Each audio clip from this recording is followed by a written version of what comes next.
మా latest videos కోసం మా ఈ తెలుగు న్యూస్ ఛానల్ సబ్స్క్రైబ్ చేసి గంట సింబల్ యాక్టివేట్ చేసుకోండి. ఈరోజే శ్రావణ మంగళవారం, పరమ పవిత్రమైన రోజు. గౌరీదేవికి ఎంతో ఇష్టమైన రోజు గనుక ఈ రోజు ఏమీ చెయ్యకపోయినా సరే రాత్రి 12 లోపు ఈ వీడియో చూస్తే చాలు, కష్టాలు మీ దరి చేరవు. గౌరీదేవి అనుగ్రహంతో మీరు కోరినంత ఐశ్వర్యం వస్తుంది. సుమంగళీ స్త్రీలకి వైధవ్యం అనేది రాదు. మాంగళ్య బలం పెరుగుతుంది. పాపాలన్నీ పోతాయి. మహాపుణ్యం వస్తుంది. అపమృత్యు దోషాలు దరిచేరవు. మీరు పట్టిందల్లా బంగారంలాగా మారిపోతుంది. ఇక మీకు అన్నీ శుభాలే జరుగుతాయి. ఫ్రెండ్స్, ఈ కథను చివరి వరకు వినండి. మధ్యలోనే ఆపేస్తే ఎటువంటి ఫలితం రాదు. కనుక భక్తితో చివరి వరకు వినండి. ఫస్ట్ అయితే కమెంట్ బాక్స్లో ఓం శ్రీ గౌరీదేవియే నమః, ఓం శ్రీ మహాలక్ష్మీదేవియే నమః అని కమెంట్ చేయండి. అలాగే ఈ వీడియోకి ఒక లైక్ కొట్టండి. మా ఛానల్ని సబ్స్క్రైబ్ చేసుకుని మాకు సపోర్ట్ చేయండి. అందమైన ప్రకృతి ఒడిలో పచ్చని చేల మధ్య ఉన్న ఒక చిన్న గ్రామం దుర్గాపురం. ఆ గ్రామంలో పేరుకు తగ్గట్టే భక్తిభావం ఎక్కువ. అదే గ్రామంలో సీత, ఆమె భర్త వాసు అనే పేద దంపతులు నివసించేవారు. వాసు రోజువారీ కూలీ పని కోసం పట్టణానికి వెళ్ళేవాడు. అక్కడ ఎండలో కష్టపడి బరువులు మోసి సాయంత్రానికి అలసిపోయి ఇంటికి వచ్చేవాడు. ఆయన సంపాదన కేవలం ఆ రోజు గడవడానికే సరిపోయేది. సీత ఇంటి పనులు చూసుకుంటూ తన మనసులోని బాధనంతా ఆ ఇంట్లోని ఒక చిన్న మూలన ఉన్న దుర్గాదేవి పటం ముందు చెప్పుకునేది. ఆ దంపతులకు పెళ్ళై చాలా ఏళ్లైనా సంతానం కలగలేదు. అది వారి జీవితంలో ఒక తీరని వెలితిగా మిగిలిపోయింది. వారి ఇల్లు చాలా పాతది. గోడలు బీటలు వారి ఎప్పుడు కూలిపోతాయో అన్నట్టు ఉండేవి. వానాకాలం వస్తే ఆ పెంకుటి కప్పు నుండి నీరు కారి ఇల్లంతా చెరువులా మారేది. ఆ రాత్రుళ్ళు గిన్నెలు పెట్టి నీటిని తోడుకుంటూ నిద్రలేని రాత్రులు గడపాల్సి వచ్చేది. అయినా సీత ఎప్పుడూ దైవ ప్రార్థన వదలలేదు. ఆ దుర్గామాతపై ఆమెకు అచంచలమైన నమ్మకం. ఒకరోజు సాయంత్రం వాసు పని నుండి ఇంటికి రాగానే సీత కళ్ళల్లో నీళ్లతో అతని దగ్గరకు వచ్చి ఇలా అంది, ఏమండి, మీరు పడుతున్న ఈ కష్టం చూస్తుంటే నా మనసు తరుక్కుపోతోంది. ఇంత కష్టపడినా మనకు తిండికి తప్ప దేనికి డబ్బులు మిగలటం లేదు. ఆ వాన వస్తే మన ఇల్లు ఎలా కారుతుందో చూశారు కదా. నా మనసులో ఒక ఆలోచన ఉంది. నేను కూడా ఏదైనా పని చేసి మీకు సహాయం పడదామని అనుకుంటున్నాను. మన జీవితాన్ని మార్చుకోవాలంటే మనం కూడా ఏదో ఒకటి చెయ్యాలి కదా అని అంది. సీత మాటలకు వాసు మొదట భయపడ్డాడు. తన భార్యను బయట పనులకు పంపడం అతనికి ఇష్టం లేదు. కానీ ఆమె కళ్ళల్లో ఉన్న పట్టుదల, ఆ ఆశ చూసి కాదనలేకపోయాడు. సరే సీత, నీకు ఇష్టమైతే అలాగే చేద్దాం. కానీ నీకు కష్టం లేని పని ఏదైనా చూద్దాం అన్నాడు. మరుసటి రోజు వాసు పట్టణంలో పని ముగించుకొని వస్తుండగా ఒక పెద్ద గాజుల దుకాణాన్ని చూశాడు. అక్కడ రంగురంగుల మట్టి గాజులు, మెరిసే గాజులు చూస్తుంటే అతనికి ఒక ఉపాయం తట్టింది. వారి గ్రామంలో గాజులు అమ్మేవారు లేరు. గ్రామంలోని మహిళలు గాజుల కోసం మైళ్ళ దూరం నడిచి పట్టణానికి వెళ్ళేవారు. వెంటనే ఇంటికి వెళ్ళి సీతకు ఈ విషయం చెప్పాడు. సీత, నువ్వు గాజుల వ్యాపారం చేస్తే ఎలా ఉంటుంది? మన ఊరి ఆడవాళ్ళందరికీ గాజులంటే చాలా ఇష్టం. నువ్వు ఇంటి దగ్గరే ఉండి ఈ పని చేయవచ్చు అన్నాడు. సీతకు ఆ ఆలోచన ప్రాణం పోసినట్టు అనిపించింది. మరుసటి రోజే వాసు తన దగ్గర ఉన్న కొద్దిపాటి సొమ్ముతో పట్టణం నుండి అందమైన గాజులను తీసుకువచ్చారు. సీత ఆ గాజుల పెట్టెను ముందుగా దుర్గాదేవి పాదాల దగ్గర ఉంచి, అమ్మా దుర్గమ్మ, ఈ కొత్త పని మొదలు పెడుతున్నాను. నీవే నాకు తోడుగా ఉండాలి. నా కష్టాలను తీర్చి మా ఇల్లు నిలబడేలా చేయి తల్లి అని మనస్ఫూర్తిగా మొక్కుకుంది. ఆ రోజు నుండి సీత తన ఇంటి ముందే ఒక చిన్న అరుగు మీద గాజులను సర్దుకొని కూర్చునేది.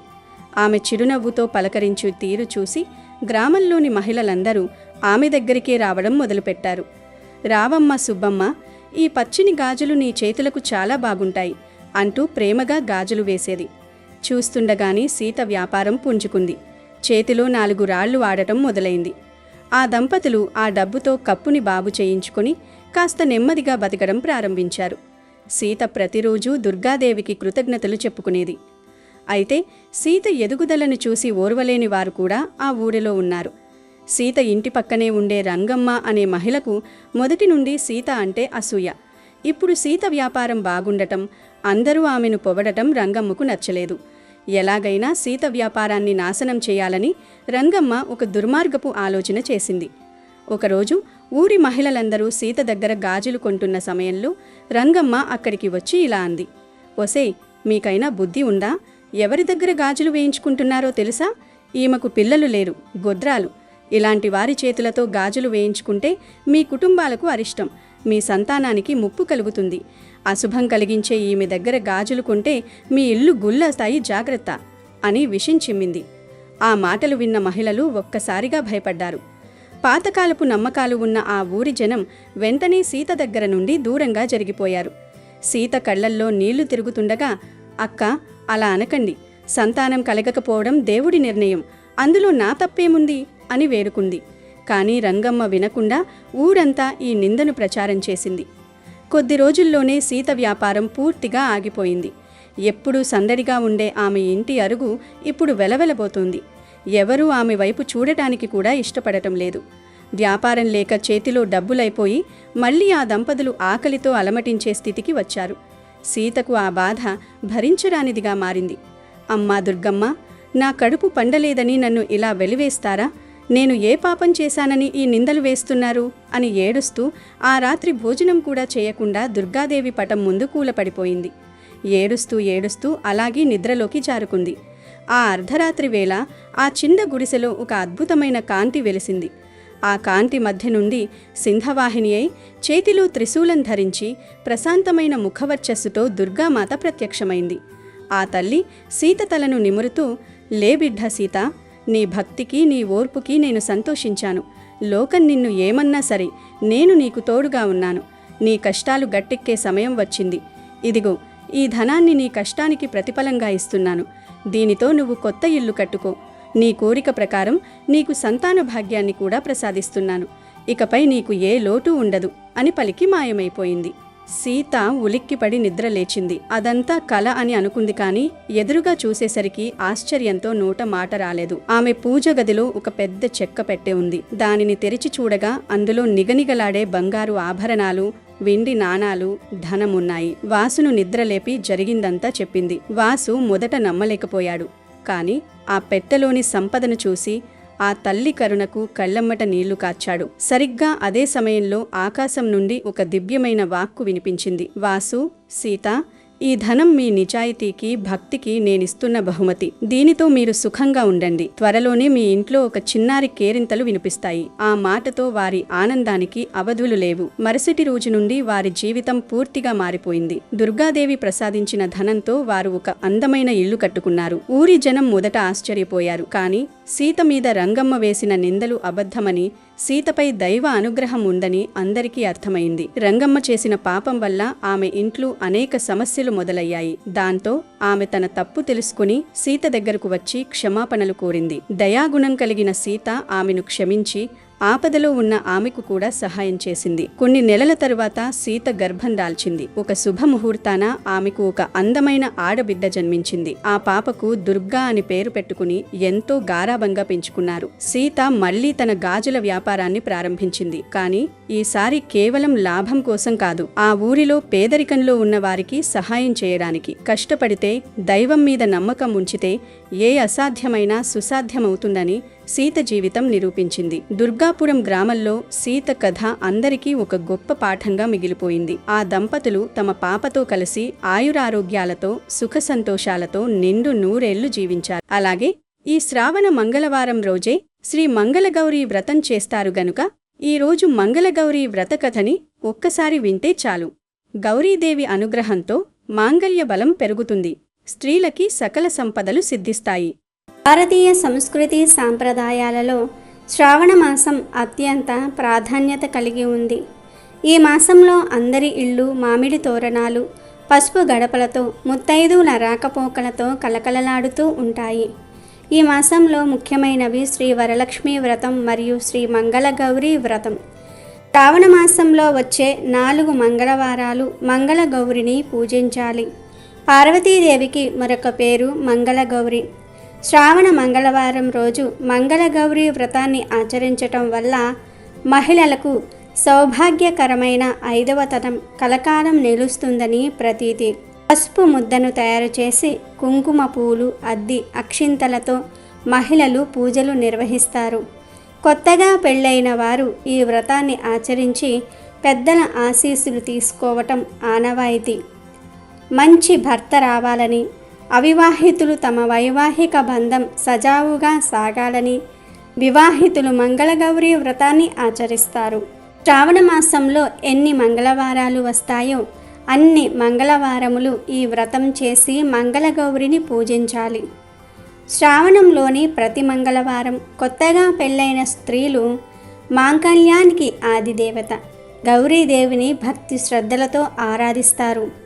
అలా కొత్తగా వివాహమైన స్త్రీలు తమ మాంగళ్యాన్ని 10 కాలాల పాటు పచ్చగా కాపాడమని కోరుతూ వివాహమైన సంవత్సరం మొదలుకొని 5 ఏళ్ల పాటు ఆచరించే వ్రతమే మంగళగౌరి వ్రతం. తొలిసారిగా నోమును ప్రారంభించేటప్పుడు వ్రతం చేస్తున్న వారి తల్లి పక్కనే ఉండి వ్రతాన్ని చేయించటం శ్రేష్టం. అలాగే తొలి వాయినాన్ని తల్లికే ఇవ్వటం మంచిది. ఒకవేళ తల్లి లేకపోయినట్లయితే అత్తగాని లేదా ఇతర ముత్తైదుల సహాయంతో కానీ వ్రతాన్ని ఆచరించవచ్చు. వ్రతాన్ని ఆచరించే మహిళలు తప్పనిసరిగా కాళ్లకు పారాయణ పెట్టుకోవాలి. వ్రతాన్ని పాటించే రోజు రాత్రి ఉపవాసం ఉండాలి. వ్రతాన్ని ఆచరించే ముందు రోజు, వ్రతం రోజు దాంపత్య సుఖానికి దూరంగా ఉండాలి. వ్రతానికి తప్పనిసరిగా 5 ముత్తైదువులను పేరంటానికి పిలిచి వారికి వాయినాలు ఇవ్వాలి. శక్తిని బట్టి వారి వారి ఆచారం ప్రకారం పసుపు బొట్టు వాయినములు ఇవ్వవచ్చును. ఒకే మంగళగౌరీ దేవి విగ్రహాన్ని ఈ నెలలో వచ్చే అన్ని వారాలలో ఉపయోగించాలి. వారానికొక్క కొత్త విగ్రహాన్ని ఉపయోగించకూడదు. ఆ సంవత్సరం వ్రతం పూర్తయిపోయిన తర్వాత వినాయక చవితి పండుగ పెదప వినాయకుడి నిమజ్జనంతో పాటు అమ్మవారిని నిమజ్జనం చేయాలి. ఈ గౌరీ పూజకు ఎర్రని పువ్వులు, పచ్చని పువ్వులు, గులాబీలు, చామంతి, ఉత్తరాయణి, తంగేడు పువ్వులు తప్పనిసరిగా వాడాలి.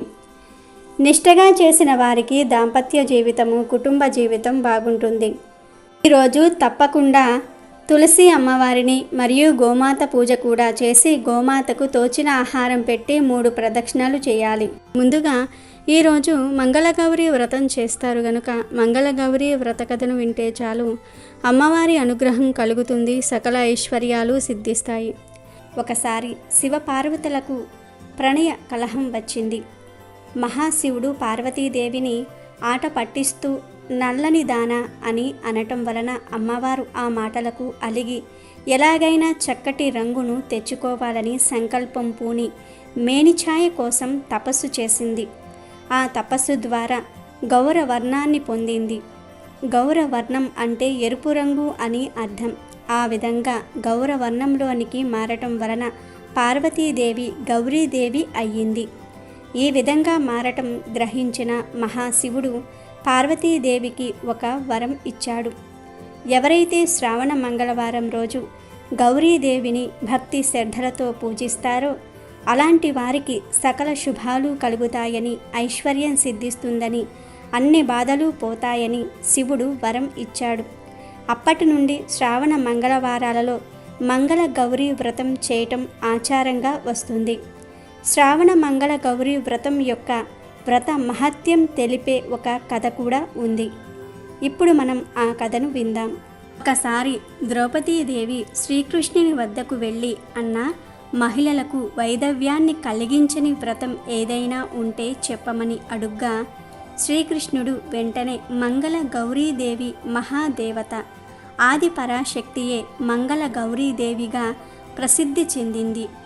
త్రిపురాసుర సంహార సమయంలో పరమశివుడు మంగళగౌరీదేవిని పూజించి విజయం సాధించాడు. అంగారకుడు మంగళగౌరీదేవిని పూజించి గ్రహరాజై మంగళ వారానికి అధిపతిగా వెలుగొందుతూ ఉన్నాడు. ఆ మంగళగౌరిని పూజిస్తూ శ్రావణమాస మంగళవారాలలో వ్రతాన్ని ఆచరించినట్లయితే వైధవ్యం ప్రాప్తించదు. మంగళగౌరి వ్రత మహత్యాన్ని తెలిపే ఒక కథ చెప్తాను విను అంటూ శ్రీకృష్ణుడు ఇలా చెప్పసాగాడు. చాలా కాలం క్రితం జయపాలుడనే రాజు మహిస్మతి నగరాన్ని పాలించేవాడు. భోగభాగ్యాలు ఎన్ని ఉంటేనే ఆయనకు సంతానం కలగలేదు. ఆ దంపతులకు అదే దిగులు. ఎన్ని నోములు నోచినా, ఎన్ని దానాలు చేసినా ఫలితం మాత్రం శూన్యము. చివరికి పరమేశ్వరుడికి ఆ మహారాజు దంపతులపై కరుణ కలిగినది.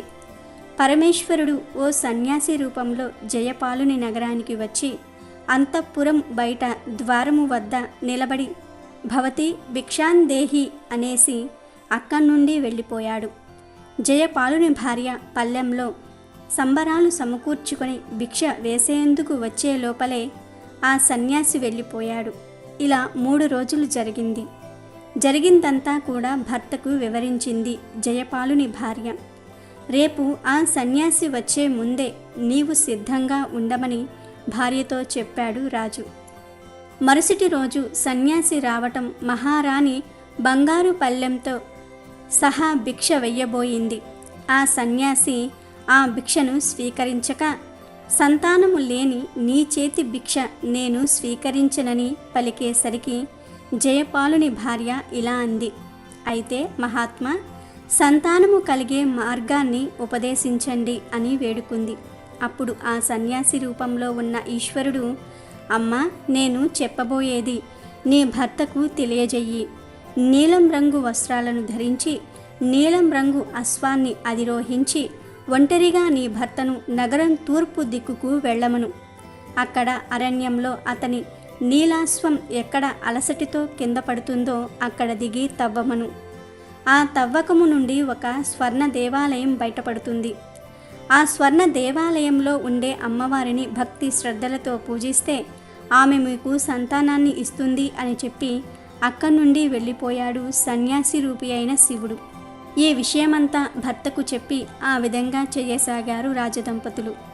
జయపాలుడు నీలం రంగు వస్త్రాలను ధరించి నీలం రంగు అశ్వాన్ని అధిరోహించి ఒంటరిగా నగరం తూర్పు దిక్కుకు వెళ్ళాడు. అక్కడ అరణ్యంలో అతని నీలాశ్వం ఒకచోట అలసటతో కింద పడిపోయింది. జయపాలుడు అక్కడ దిగి త్రవ్వాడు. ఆ త్రవ్వకము నుండి ఒక స్వర్ణ దేవాలయం బయటపడింది. స్వర్ణ దేవాలయంలో ఉన్న అమ్మవారిని జయపాలుడు ప్రార్థించాడు. జయపాలుని భక్తికి మెచ్చి ధనాన్ని ఇస్తాను, కోరుకోమంది అమ్మవారు. నాకు ధనము వద్దు, సంతానము కావాలని అన్నాడు జయపాలుడు. అప్పుడు అమ్మవారు, దీర్ఘాయువు వైదవ్యము కల కన్య కావాలా, అల్పాయుష్కుడు సజ్జనుడు అయిన కుమారుడు కావాలా, కోరుకోమని అడిగింది. దానికి రాజు పితృదేవతలను ఉద్ధరించేందుకు కుమారుడే కావాలని కోరుకున్నాడు. అప్పుడా దేవి ఆ రాజును తన పార్శ్వమున ఉన్న గణపతి నాభియందు అడుగువేచి చెంతనే ఉన్న చూత వృక్ష ఫలాన్ని తీసుకుని వెళ్ళి నీ భార్యకు ఇవ్వు అని అంతర్ధానమయ్యెను. జయపాలుడు ఆ వృక్షానికి ఉన్న పండ్లన్నీ కూడా కోసేసరికి గణపతికి కోపం వచ్చింది. ఇందుకు ఫలితంగా నీకు జన్మించే కుమారుడు 16వ ఏట సర్పం బారిన పడి మరణిస్తాడని గణపతి రాజును శపిస్తాడు. ఈ విధంగా కొన్నాళ్లకు జయపాలుని భార్య ఒక కుమారుణ్ణి కన్నది. ఆ కుమారుడి పేరు శివుడు. ఆ కుర్రవాడికి వయసొచ్చింది. వివాహము జరిగితే కుమారుడికి ఆయుష్ పెరుగుతుందేమోనని భావించి కుమారుడికి వివాహం చేద్దాం అని భర్తతో అన్నది. దానికి రాజు కాశీ విశ్వేశ్వరుని దర్శించి వచ్చాక వివాహం చేద్దాం అని చెప్పి తన కుమారుణ్ణి అతని మేనమామతో కాశీకి పంపించారు. జయపాలుని కుమారుడు అయినటువంటి శివుడు మరియు మేనమామ త్రోవలో ప్రతిష్టానపురం చేరుకున్నారు. అక్కడ వారిద్దరూ కూడా ఓ సత్రంలోనికి ప్రవేశించారు. ఆ సత్రంలో కొందరు కన్యలు ఆడుకుంటూ ఉన్నారు. వారిలో సుశీల అనే ఒక కన్య మరొక కన్యతో గొడవ పడగా ఆ కన్య సుశీలను ముండా రండా అంటూ కోపంతో దుర్భాషలాడింది. అప్పుడు సుశీల, మా అమ్మగారు మంగళ గౌరీ వ్రతం చేస్తూ ఉంటుంది కాబట్టి మా కుటుంబంలో ఎవ్వరూ ముండలు రండలు ఉండరు అంది కోపంతో. జయపాలుని కుమారుడు అయినటువంటి శివుడు అతని మేనమామ ఇదంతా కూడా జరిగేటప్పుడు అక్కడే ఉన్నారు. తన మేనల్లుడు అల్పాయుషుడు అన్న సంగతి మేనమామకు తెలుసు. మా ఇంట్లో ముండలు రండలు ఎవ్వరూ ఉండరు, మా అమ్మ శ్రావణ మంగళ గౌరీ వ్రతం చేస్తూ ఉంటుంది అన్న సుశీల మాట వినేసరికి శివుడి మేనమామకు ఓ ఉపాయం తోస్తుంది. సుశీలను శివుడికి ఇచ్చి వివాహము జరిపిస్తే అతనికి తప్పకుండా మంగళ గౌరీదేవి అనుగ్రహం లభించి పరిపూర్ణ ఆయుష్కుడు అవుతాడని భావిస్తాడు. మేనల్లుడు శివునితో సహా శివుని మేనమామ ధ్యానములో ఉన్న సుశీల తల్లిదండ్రుల వద్దకు చేరి, శివుడనే బాలుడు నీ కూతురుకు తగిన భర్త అని దేవుని వాక్యముగా వారిని నమ్మిస్తాడు. దాంతో సుశీల శివుడల వివాహం జరిగిపోతుంది. పెళ్ళైన ఆ కొత్త దంపతులు ఆ రాత్రి బ్రహ్మచర్య వ్రతాన్ని పాటిస్తారు. మంగళ గౌరీదేవి ముత్తైదువు రూపంలో సుశీలకు కలలో కనబడి, నీ భర్త అల్పాయుష్కుడు, ఈ రాత్రితో అతని ఆయువు చెల్లింది, ఈ దోషమునకు మార్గము చెబుతాను విను అని ఈ విధంగా చెప్పింది. కొద్దిసేపట్లో ఒక కృష్ణ సర్పము నీ భర్తను కరవడానికి వస్తుంది. వెంటనే నీవు నిండా పాలు ఉన్న ఓ కుండను దాన్ని ముందు ఉంచు. అప్పుడు పాము ఆ ఘట్టంలోనికి ప్రవేశించాక, అంటే ఆ కుండలోనికి ప్రవేశించాక వస్త్రముతో ఆ కుండ మూతిని గట్టిగా కట్టి ఉదయాన్నే దాన్ని నీ తల్లికి వాయనం ఇవ్వు. దాంతో నీ భర్త గండము తప్పిపోతుంది అని అంతర్ధానమవుతుంది. సుశీల అలాగే చేస్తుంది. సుశీల తల్లి ఆ కుండ విప్పి చూడగానే దానిలో పాము బంగారు పాముగా మారిపోయి ఉంటుంది. తర్వాత శివుడు తన మేనమామతో కాశీయాత్ర పూర్తి చేసుకుని తిరిగి ప్రయాణములో భార్య సుశీలను తనతో పాటు ఇంటికి తీసుకుని వెళ్తాడు. విషయము తెలుసుకుందామని శివుడు సుశీలను తన ఆయువు ఎలా పెరిగిందని అడుగగా, అంతా శ్రావణ మంగళ గౌరీ వ్రత ప్రభావమని చెప్పినది. కాబట్టి ద్రౌపది మంగళ గౌరీ వ్రతం చాలా విశేషమైనది. ఈ వ్రతాన్ని ఆచరించిన వారు సకల సౌభాగ్యాలతో వర్ధిల్లుతారు. శ్రావణ మాస మంగళవారాలలో వ్రతాన్ని ఆచరించినట్లయితే వైధవ్యం ప్రాప్తించదు అని కృష్ణుడు ఈ కథను ద్రౌపదికి చెప్పాడు. ఈ శ్రావణ మంగళవారం అంటే లక్ష్మీదేవికి కూడా ఎంతో ఇష్టం గనుక ఈరోజు ఈ లక్ష్మీదేవి కథని వింటే చాలు, అదృష్టం మీ తలుపు తడుతుంది, కష్టాలు పోయి అష్ట ఐశ్వర్యాలు సిద్ధిస్తాయి, పట్టిందల్లా బంగారమవుతుంది. పూర్వం కాశీదేశంలో మీరాసు అనే ఒక రాజు ఉండేవాడు. అతనికి గప్పెడంత ఆశ. అతనికి కూతురంటే పంచప్రాణాలు. కూతురు తర్వాత అతనికి బంగారం అంటే పడి చచ్చేంత ఇష్టం. అతను నిద్రలో కూడా బంగారాన్నే కలవరించేవాడు. ఒకరోజు మీరాసు కోశాగారంలో ఒంటరిగా కూర్చొని బంగారు ఇటుకలు నాణేలను లెక్క పెడుతూ ఉన్నాడు. అకస్మాత్తుగా లక్ష్మీదేవి అతని ముందు ప్రత్యక్షమై, మీదాసు, నీవు నిజంగా పెద్ద ధనవంతుడివి అంది. ఆ మాటలు విని మీదాసు ముఖం వేలాడేసుకొని, నేను ఓ ధనవంతున్నా, నా వద్ద బంగారం కొంచెమే ఉంది అన్నాడు. దానికి లక్ష్మీదేవి, ఇంత బంగారం ఉన్నా నీకు సంతోషం కలగటం లేదా? మరి ఎంత బంగారం కావాలో చెప్పు అని ప్రశ్నించింది. నేను చేత్తో తాకిన వస్తువెల్లా బంగారం కావాలి, అప్పుడే నాకు తృప్తి అన్నాడు రాజు. రాజు మాటలు విని లక్ష్మీదేవి ఇలా అంది, రేపటి ఉదయం నుంచి నీవు ఏ వస్తువును తాకితే అదంతా బంగారమవుతుంది, సరేనా అని లక్ష్మీదేవి రాజుకు వరం ఇచ్చి అక్కడి నుంచి మాయమైపోయింది. ఆ రాత్రి మీదాసుకు కునుకు పడితే ఒట్టు, ఎప్పుడు తెల్లవారుతుందా అని ఎదురు చూస్తూ ఉన్నాడు. తెల్లవారుజామునే నిద్రలేచాడు. ఓ కుర్చీని చేత్తో తాకాడు, అది బంగారు కుర్చీ అయిపోయింది. ఓ బల్లను తాకాడు, అది కాస్త బంగారందై కూర్చుంది.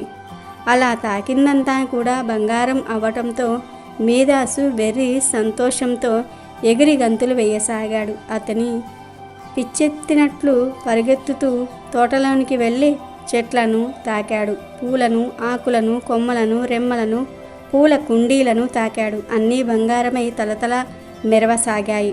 మీదాసు పట్టిందల్లా పట్టిందంతా బంగారం అవుతుంది. అలా మీదాసు వద్దకు కొండంత బంగారం వచ్చింది.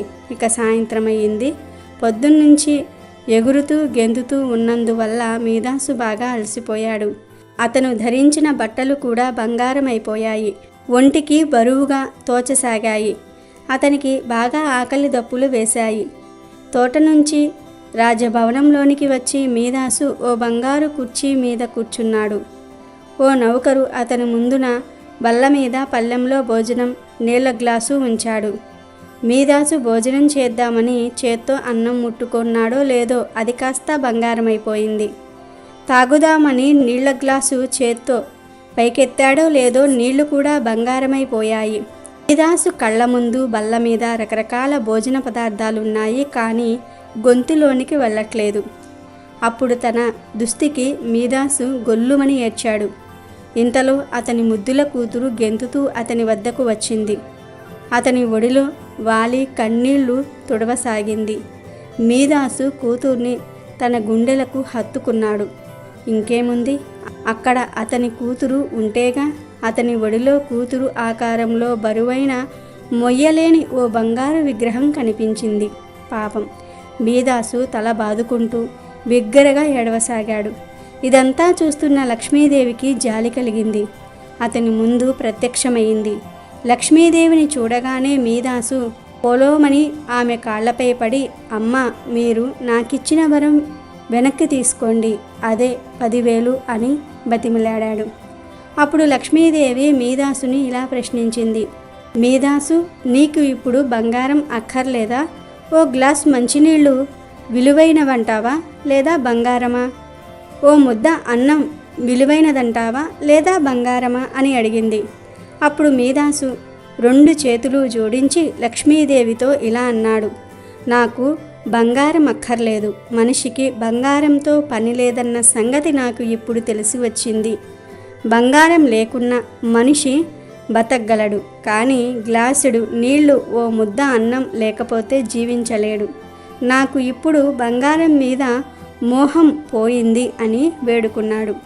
ఇక లక్ష్మీదేవి ఓ పాత్రలో నీళ్లు ఇచ్చి, ఈ నీళ్లను అన్ని వస్తువులపై చిలకరించు అంది. మీదాసు లక్ష్మీదేవి చెప్పినట్లుగానే ఆ నీళ్లు తీసుకుని తన కూతురి విగ్రహం పైన, కుర్చీలపైన, బల్లపైన, భోజనం, నీళ్లు, చెట్లపైన, ఇలా అన్ని వస్తువులపైన చిలకరించాడు. అవన్నీ మునపటిలాగా మారిపోయాయి. మీదాసు ఆనందానికి అంతులేకుండా పోయింది.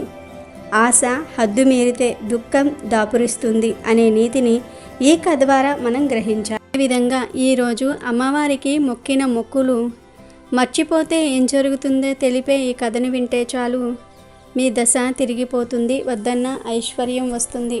పూర్వకాలంలో కృష్ణాపురంలో రామయ్య, సుశీల అనే దంపతులు ఉండేవారు. రామయ్యది వ్యవసాయ కుటుంబం. 2 కొడుకులు, 2 కుమార్తెలు. ఉన్న కొద్దిపాటి పొలాన్ని సాగు చేస్తూ దానిపై వచ్చే ఆదాయంతో ఆ కుటుంబం జీవిస్తూ ఉన్నారు. పిల్లలు వయస్సు పెరుగుతున్న కొద్దీ ఇంటి ఖర్చులు పెరగసాగాయి. మగపిల్లలిద్దరూ పాఠశాలలకు వెళ్ళేవారు. ఆడపిల్లలు చిన్నవారు. ఆదాయం పెరగకపోవడంతో ఇల్లు గడవటం కష్టంగా ఉండేది. అలాగని ఏదైనా వ్యాపారం చేసి మరికొంత సొమ్ము సంపాదించుదామంటే రామయ్యకు ఏ వ్యాపారమూ రాదు. వచ్చే ఆ కొద్దిపాటి సొమ్ముతో ఎలాగో అలాగా నెట్టుకు వస్తూ ఉన్నాడు. సుశీల ప్రతినిత్యం క్రమం తప్పకుండా శ్రీ మహాలక్ష్మి అష్టోత్తరాన్ని పఠించేది. అలాగే రామయ్య కూడా వీలున్నప్పుడల్లా ఆ ఊరిలోని శ్రీ మహాలక్ష్మి నారాయణ ఆలయానికి వెళ్ళి స్వామి అమ్మవార్లను దర్శించి వచ్చేవారు. రోజులు ఇలా గడుస్తూ ఉండగా ఒకనాడు వారింటికి ఒక దూరపు బంధువు వచ్చాడు. అతడు వీరింట ఒకరోజు ఉండి తిరిగి వెళ్తూ రామయ్యతో ఇలా అన్నాడు. రామయ్య, నిన్ను చూస్తే నాకెంతో బాధ వేస్తున్నది. ఈ గంపెడు సంసారాన్ని ఎలా నెట్టుకొస్తున్నావో కదా. ఇంకా ఈ పిల్లలు పెద్దవారై వారికి యుక్త వయసు వచ్చాక వారి వివాహాలు ఎలా చేయగలుగుతావు? నీవు ఆ శుభకార్యాలు ఎలా చేయగలుగుతావు? నీ సంపాదన చూస్తే చాలా తక్కువగా ఉంది. ఇల్లు గడవటమే కష్టంగా ఉంది. నీకొక విషయం చెప్తాను, విను. మా ఊరి దగ్గర అష్టలక్ష్మి దేవాలయం ఉన్నది. అక్కడ శ్రీ మహాలక్ష్మి అష్టలక్ష్ములుగా వెలిసి భక్తుల పూజలు అందుకుంటున్నది. ఆ తల్లి మహామహిమాన్వితమైనదిగా ప్రజలందరి నమ్మకం. ఈ దంపతులిద్దరూ ఒక్కసారి మా ఊరి వచ్చి ఆ దేవాలయానికి వెళ్ళి అష్టలక్ష్ములను దర్శించండి. ఆ తల్లి అనుగ్రహంతో మీకు మంచి రోజులు వచ్చి జీవితం శుభప్రదంగా గడుస్తుంది అని అన్నాడు. ఇది విని ఆ దంపతులు ఎంతో సంతోషించి త్వరలోనే తప్పక వస్తామని చెప్పారు. ఆ బంధువు వారి వద్ద సెలవు తీసుకుని ఊరి వెళ్ళిపోయాడు. ఆ మరునాడు ఉదయం లేవగానే దంపతులిద్దరూ కూడా స్నానమాచరించి పూజగదిలో నుంచుని శ్రీ లక్ష్మీ నారాయణులకు నమస్కరించారు. అప్పుడు రామయ్య ఇలా అన్నాడు. స్వామి శ్రీమన్నారాయణ, ఆర్తజన రక్షకుడవు, ఆపద్బాంధవుడవు. నిన్ను నమ్మిన వారిని రక్షించే అమృతమూర్తివి. మమ్ములను ఈ కష్టముల నుంచి బయటపడేసే మార్గం నీదే తండ్రి.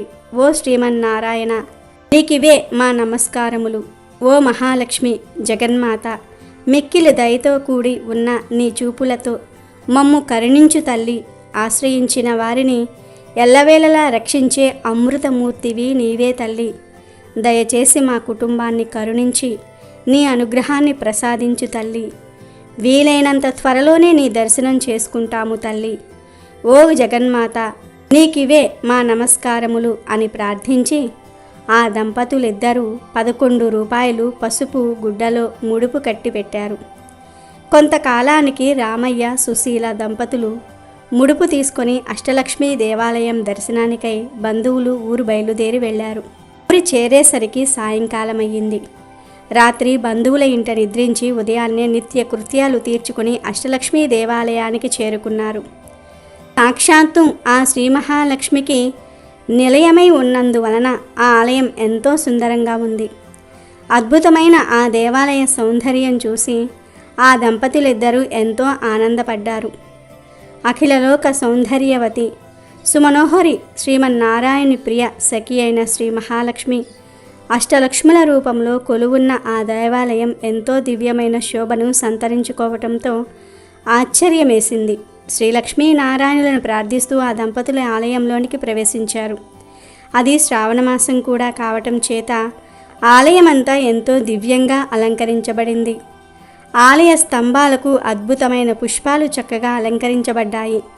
మామిడాకుల తోరణాలు ఎంతో చక్కటి శోభను తీసుకువస్తున్నాయి. ఎటు చూసినా రంగురంగుల పుష్పాలతో కంటికి ఎంతో ఆహ్లాదకరంగా కనిపిస్తూ ఉన్నది. ఆ ఆలయ అద్భుత శిల్పకళ సౌందర్యానికి రామయ్య, సుశీల దంపతులిద్దరూ ఎంతో మురిసిపోయారు. కనివి తీరా ఆ ఆనందాన్ని ఆస్వాదిస్తున్నారు.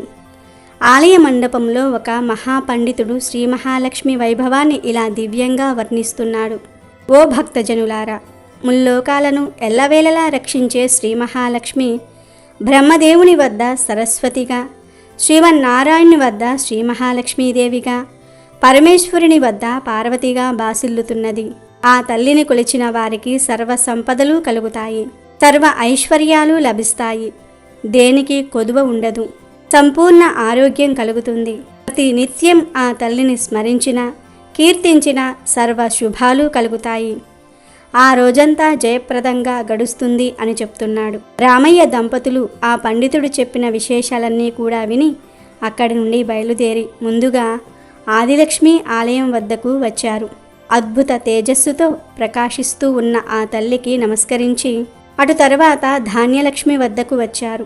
ధాన్యలక్ష్మిని ఎన్నో విధాలా స్తుతించి తర్వాత ధైర్యలక్ష్మి, గజలక్ష్మి, సంతానలక్ష్మి, విజయలక్ష్మి, విద్యాలక్ష్మి, ధనలక్ష్ములను దర్శించారు.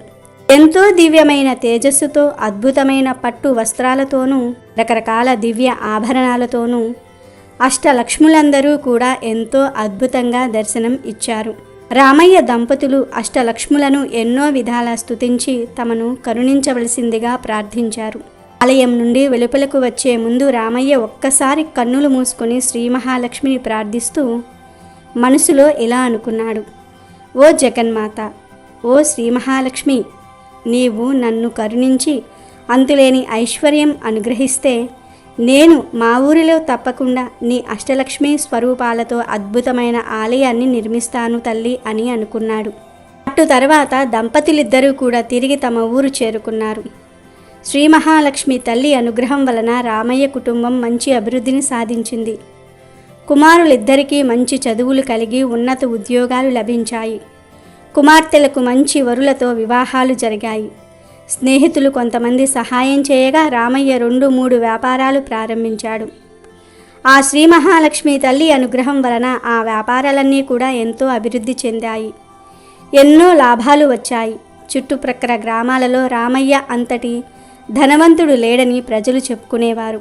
ఇంత సంపద రావటంతో తాను ఆ రోజున శ్రీ అష్టలక్ష్మి దేవాలయం కట్టిస్తానని ఆ జగన్మాతకు ఇచ్చిన మాట మరిచాడు రామయ్య.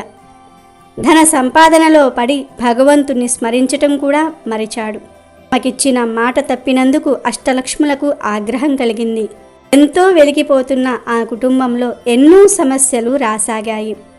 ఆదిలక్ష్మి అనుగ్రహం కోల్పోవటంతోనే రామయ్యకు వ్యాపారం మీద పట్టు సడలింది. తన సరుకు అమ్ముడు పోవటం కష్టంగా మారింది. తాను ఎంత నాణ్యమైన సరుకు విక్రయించినా కొనేవారు లేక వ్యాపారంలో నష్టం రావటం మొదలయ్యింది. వ్యాపారాలు ఇలా ఉండగా ధాన్యలక్ష్మి అనుగ్రహం కోల్పోవటంతో పంట సరిగ్గా రాలేదు. అకాల వర్షాలు వచ్చి అంతా నీటిలో కొట్టుకుపోయింది. అటు వ్యాపారం సరిగ్గా లేక ఇటు పంట కూడా చేతికి రాక రామయ్య నానా కష్టాలు పడసాగాడు. ఇదిలా ఉండగా ధైర్యలక్ష్మి కూడా ఆగ్రహించటం చేత తనలో ఇన్ని రోజుల నుండి ఉన్న ధైర్యం కూడా సన్నగిల్లింది. వ్యాపారం దెబ్బతిన్నప్పటికీ, పంట కోల్పోయినప్పటికీ మరలా వచ్చే సంవత్సరం పుంజుకోవచ్చునని అనుకున్నాడు. కానీ ఎప్పుడైతే ధైర్యలక్ష్మి కూడా ఆగ్రహించిందో రామయ్య ధైర్యం మొత్తం కోల్పోయాడు. ఏ పని చేయలేకపోయాడు. ఏదో తెలియని నిరాశ రామయ్యను ఆవహించింది. కొన్ని రోజులకు గజలక్ష్మికి కూడా రామయ్యపై ఆగ్రహం కలిగింది. అక్కడితో రామయ్య అప్పుల పాలయ్యాడు. తాను ఉన్న ఇంటిని కూడా తాకట్టు పెట్టవలసి వచ్చింది. ఆ విధంగా అష్టలక్ష్ములైన ఆదిలక్ష్మి, ధనలక్ష్మి, ధైర్యలక్ష్మి, గజలక్ష్మి, సంతానలక్ష్మి, విజయలక్ష్మి, విద్యాలక్ష్మి, ధాన్యలక్ష్ముల ఆగ్రహానికి గురైన వాడై రామయ్య అనేక కష్టాలు పడ్డాడు. చివరికి ఒకనాడు ఇల్లు కూడా అప్పుల వారి పరమై ఒక అద్దె ఇంట్లో నివసింపసాగాడు. ఎంతో వైభవంగా బ్రతికిన ఆ ఊరిలో తాను ఎందుకు కొరగాని బికారివాణిలాగా బ్రతకవలసి వచ్చిందని చింతించాడు. ఇదంతా తన పూర్వజన్మ కర్మఫలం అని తలచాడు. అంతే తప్ప తాను అష్టలక్ష్ములకు ఇచ్చిన మాట నిలబెట్టుకోనందువలనే ఇది జరిగిందని గ్రహించలేకపోయాడు. కాలం ఇలా గడుస్తూ ఉండగా ఒకసారి ఆ ఊరికి ఒక సాధువు వచ్చాడు. అతడు ఎంతో మహిమ గలవాడని, ఎవరి జాతకమైనా ఎంతో నిక్కచ్చిగా చెప్పగలడని ఊరంతా చెప్పుకున్నారు. ఆ మాట విన్న రామయ్య దంపతులు ఒకనాడు ఆ సాధువు వద్దకు వెళ్ళి తమ పరిస్థితిని కూడా విన్నవించారు. వీరి మాటలన్నీ కూడా సావధానంగా విన్న ఆ సాధువు కన్నులు మూసుకొని కొద్దిసేపు ధ్యానం చేసి ఏదో స్మరించిన వాడై కన్నులు తెరిచి రామయ్య దంపతులతో ఇలా అన్నాడు: నాయనలారా, శ్రీ మహాలక్ష్మి అనుగ్రహం కోల్పోవటం వల్లనే మీకు ఈ గతి పట్టింది. నీవు ఒక్కసారి నీ బంధువు ఊరు వెళ్ళినప్పుడు అక్కడ ఉన్న అష్టలక్ష్మి ఆలయానికి వెళ్ళి ఆ తల్లులందరినీ కూడా దర్శించి వారికి ఒక అద్భుత ఆలయం మీ ఊరిలో కూడా కట్టిస్తానని మొక్కుకున్నావు. కానీ ఎంతో ధనం సంపాదించిన తర్వాత నీవు కాలక్రమేణా ఆ మాట మరిచిపోయావు. ఆ తల్లులందరూ కూడా నిన్ను అనుగ్రహించటం వలనే నీవు వ్యాపారంలో ఎంతో లాభాలు ఆర్జించటం జరిగింది. నీ పంటలన్నీ కూడా ఎంతో ఎక్కువ దిగుబడిని ఇచ్చాయి. కానీ నీవు ఈ విషయం గ్రహించక ఆ అష్టలక్ష్ముల ఆగ్రహానికి గురైనావు. ఆడిన మాట తప్పటం వలన నీకు ఈ దుస్థితి పట్టింది అని అన్నాడు. అప్పుడు రామయ్య ఆ సాధువుతో, స్వామి, ఇప్పుడు నాకు గుర్తుకు వచ్చింది. నేను మా ఊరిలో అష్టలక్ష్మి దేవాలయం కట్టిస్తానని అన్నమాట నిజమే. కానీ నాకు ఐశ్వర్యం కలుగగానే కానరాని అహంకారంతో పడి ఆ తల్లులకు ఇచ్చిన మాట మరిచాను. ఇప్పుడు ఉన్న పరిస్థితుల్లో ఎలా తీర్చగలను? ఈ పరిస్థితి నుంచి బయటపడితే ఈసారి తప్పక నెరవేరుస్తాను. ఈ దుర్భర కష్టాల నుండి బయటపడే ఉపాయం చెప్పి మమ్ములను అనుగ్రహింపవలసింది అని ప్రార్థించాడు. అప్పుడు ఆ సాధువు వారితో ఇలా అన్నాడు: ఓ దంపతులారా, మీరు ఆ దేవాలయానికి వెళ్ళి అక్కడే 11 రోజులు నిద్రించి రోజు ఉదయాన్నే ఆలయ ఆవరణమంతా కూడా మీ చేతులతోనే శుభ్రం చేసి ఆ అష్టలక్ష్ములను సేవించండి. అప్పుడు మీకు ఆ తల్లుల అనుగ్రహం కలిగి తిరిగి మీ పూర్వ వైభవం మీకు కలుగుతుంది అని అన్నాడు. ఆ మాటలు విన్న రామయ్య దంపతులు అలాగే చేస్తామని చెప్పి ఆ సాధువుకు నమస్కరించి అతని వద్ద సెలవు తీసుకొని తమ ఇంటికి వెళ్ళారు. రామయ్య దంపతులిద్దరూ మరునాడే బయలుదేరి ఆ ఊరికి వెళ్ళి అక్కడ ఆలయం పక్కన ఉన్న ధర్మసత్రంలో బస చేశారు. ఆ ధర్మసత్రంలోనే 11 రోజులు ఉండి రోజూ ఉదయాన్నే లేచి త్వరగా కాలకృత్యాలు తీర్చుకుని ఆలయ ప్రాంగణమంతా కూడా చీపురు తీసుకుని శుభ్రంగా ఊడ్చేవారు. అటు తర్వాత నీళ్లు చల్లి సుశీల మంచి ముగ్గులు పెట్టేది. ఈ విధంగా ఆ అష్టలక్ష్ములను 11 రోజులు సేవించిన వారవటం చేత తిరిగి అమ్మవారి అనుగ్రహం పొందారు. అటు తర్వాత తమ ఊరు వచ్చారు. ఆ మరునాడే ఎప్పుడో దేశాంతరాలు వెళ్ళిన ఒక పాత స్నేహితుడు కలిసి రామయ్య దీన పరిస్థితిని తెలుసుకుని ఎంతో బాధపడి తిరిగి ఏదైనా వ్యాపారం ప్రారంభింపవలసినదిగా కొంత సొమ్ము ఇచ్చాడు. అది శ్రీ మహాలక్ష్మి అనుగ్రహం తప్ప మరి ఒకటి కాదని ఆ దంపతులు తలిచారు. జగన్మాత అనుగ్రహంతో కొద్ది రోజులలో వ్యాపారం ఎంతో అభివృద్ధి చెందింది. ఆ లాభాలతో మరొక వ్యాపారం ప్రారంభించి దానిలోనూ ఎన్నో లాభాలు గడించాడు. వచ్చిన సొమ్ముతో తిరిగి సొంత ఇల్లు కట్టుకున్నాడు. 2 ఎకరాలు పొలం కూడా కొన్నాడు. ఆ అష్టలక్ష్ముల అనుగ్రహంతో ఆ సంవత్సరం పంటలు కూడా పండి ఎంతో ఆదాయం లభించింది. 2 సంవత్సరాల్లో పోగొట్టుకున్న దానికంటే ఎక్కువ సంపాదించాడు. ఇక ఏమాత్రం ఆలస్యం చేయకూడదని తలచి పండితులను పిలిచి శ్రీ మహా అష్టలక్ష్మి ఆలయ శంకుస్థాపనకై శుభముహూర్తం నిశ్చయించాడు. శ్రీ మహాలక్ష్మి అనుగ్రహంతో ఆ ఆలయం కొద్ది రోజులలోనే ఎంతో అద్భుతంగా నిర్మితమైనది. చుట్టుప్రక్కల ఉన్న ఊళ్ళల్లో ఇంత దివ్యమైన ఆలయం ఎక్కడా లేదని పేరు వచ్చింది. రోజు ఎందరో భక్తులు వచ్చి అష్టలక్ష్ములను దర్శించి ఆనందపడి వెళ్ళేవారు. రామయ్య దంపతులు బ్రతికున్నంతకాలం సుఖంగా జీవించి చివరిన ముక్తిని పొందారు. శ్రీ మహాలక్ష్మిని నమ్మి కొలిచే వారికి ఎటువంటి కష్టాలు దరిచేరవు, సర్వ సౌభాగ్యాలు కలుగుతాయి. అలాగే ఈరోజు దుర్గాదేవి తన భక్తుడిని ఎలా కాపాడుకుందో తెలిపే ఈ పవిత్ర కథను వింటే చాలు, కష్టాలు మీ దరిచేరవు, మీరు కోరినంత ఐశ్వర్యం వస్తుంది. ఒకానొక ఊరిలో ధనరాజయ్య అనే ఒక పెద్ద వ్యాపారి ఉండేవాడు. అతను రకరకాల వ్యాపారాలు చేస్తూ విపరీతంగా డబ్బు సంపాదించేవాడు.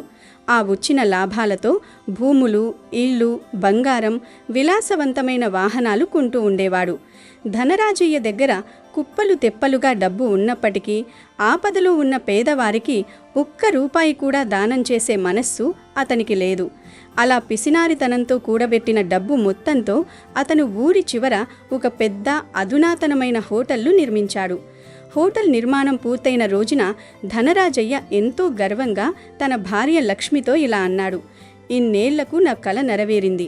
ఎన్నో ఏళ్లుగా చిన్న చిన్న వ్యాపారాలు చేసి రూపాయి దాచిపెట్టి ఈరోజు ఇంత పెద్ద హోటల్ కట్టగలిగాను.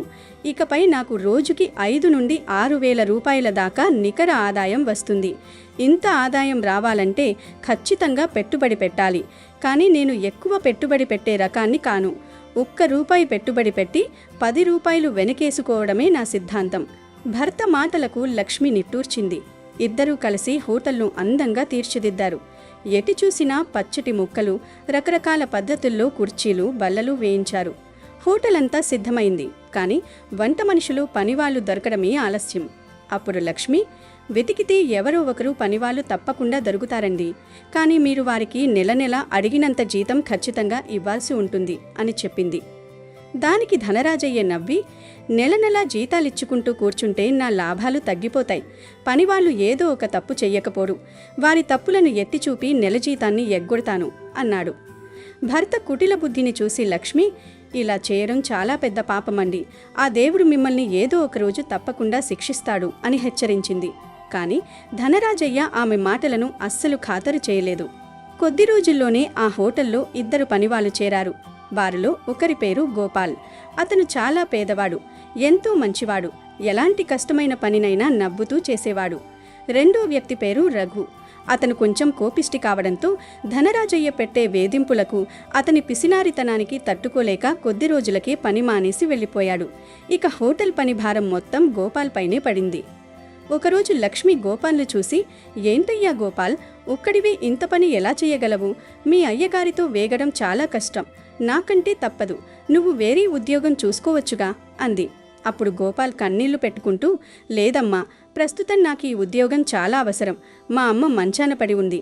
ఆమెకు వైద్యం చేయించడానికి ప్రతిరోజు ఖరీదైన మందులు కొనాలి. నాకు వేరే ఉద్యోగం వెతుక్కునేంత సమయం కూడా లేదు. అందుకే ఇక్కడ ఇన్ని కష్టాలు భరిస్తున్నాను అని తన బాధను చెప్పుకున్నాడు. గోపాల్ బలహీనతను తెలుసుకున్న ధనరాజయ్య అతన్ని మరింత హింసించడం మొదలుపెట్టాడు.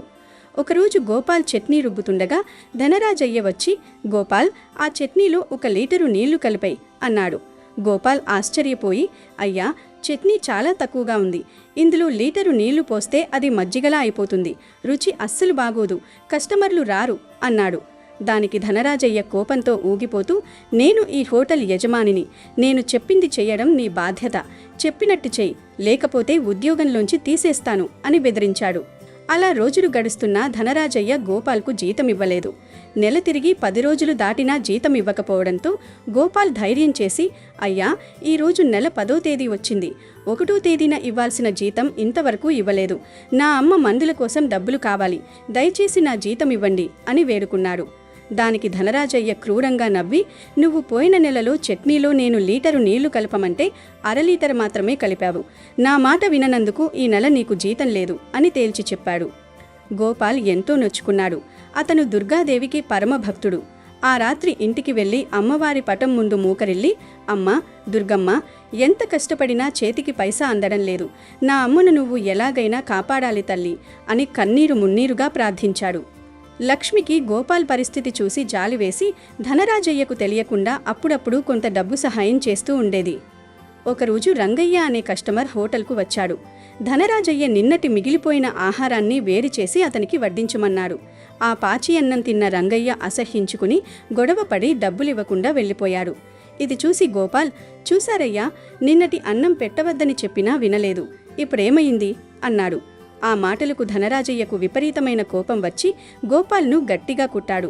ఆ అవమానాన్ని, హింసను భరించలేక గోపాల్ ఏడుస్తూ హోటల్ వదిలి వెళ్ళిపోయాడు.